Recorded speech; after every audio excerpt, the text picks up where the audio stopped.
Assalomu alaykum aziz fermer aka-ukalar, agronomlar.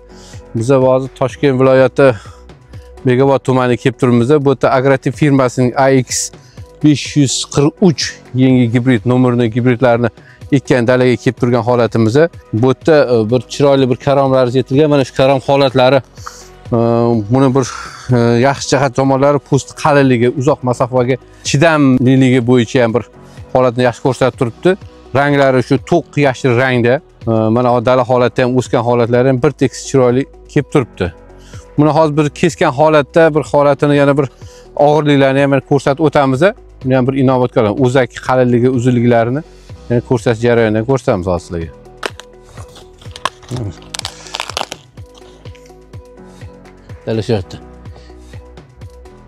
2 kilo 960 gram kelib turibdi. Shuni inobatga olasizlar. Og'irliklari shu holat, lekin kichkina bo'lishiga qaramay zich, ichlari zich.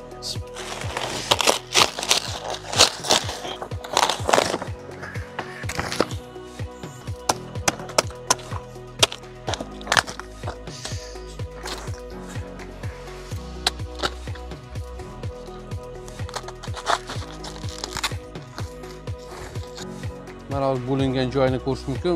Bu yerda mana o'zakni uzunliklarini ko'ramiz. Mana 7 sm atrofga kelib turibdi. Karomi bir ahamiyatlari juda ham zich. Sovuqlarga chidamliligi, shu orasida havo kirib qilmagani uchun ancha zichligi bor. Og'irligi, ves og'irligi, ranglari mana chiroyli rangda kelib turibdi o'zini. Bu po'st artilgan holatda. Mana shu holatni mahallada yarim pallasi.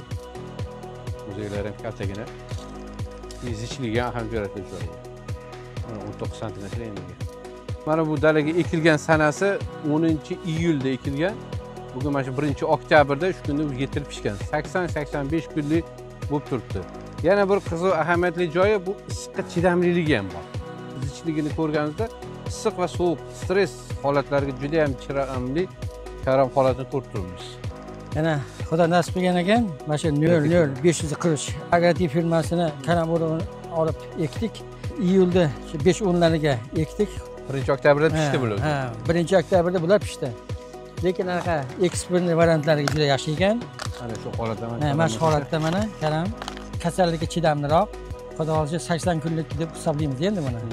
Ranglari, to'qliklari yaxshi. Ranglari, to'qliklari yaxshi. Zichliklari yaxshi, Xudo xohlasa mana. Zichliklarni kesib ko'rsangiz-chi? Mana zichliklari. Eksport varianti juda aytar ekan. Eksport bo'ladi inshaalloh. Bo'ldi, Mahmudjon aka, kattakon rahmat. Birga hamkorlik qilamiz, yana siz bilan birga hamkorlik qilamiz, xudo xolasa. Alloh xayrli, barakatli bersin inshaalloh. Xudo xolasa. Ishimiz yo'qonchilik bo'lsa shuni endi. Bo'ldi. Rahmat, shu bizga sinovlarga qarashib, mana shu so'z tavsiya qilib turganingizga kattakon rahmat. Bir ko'ramiz yana, xudo xolasa.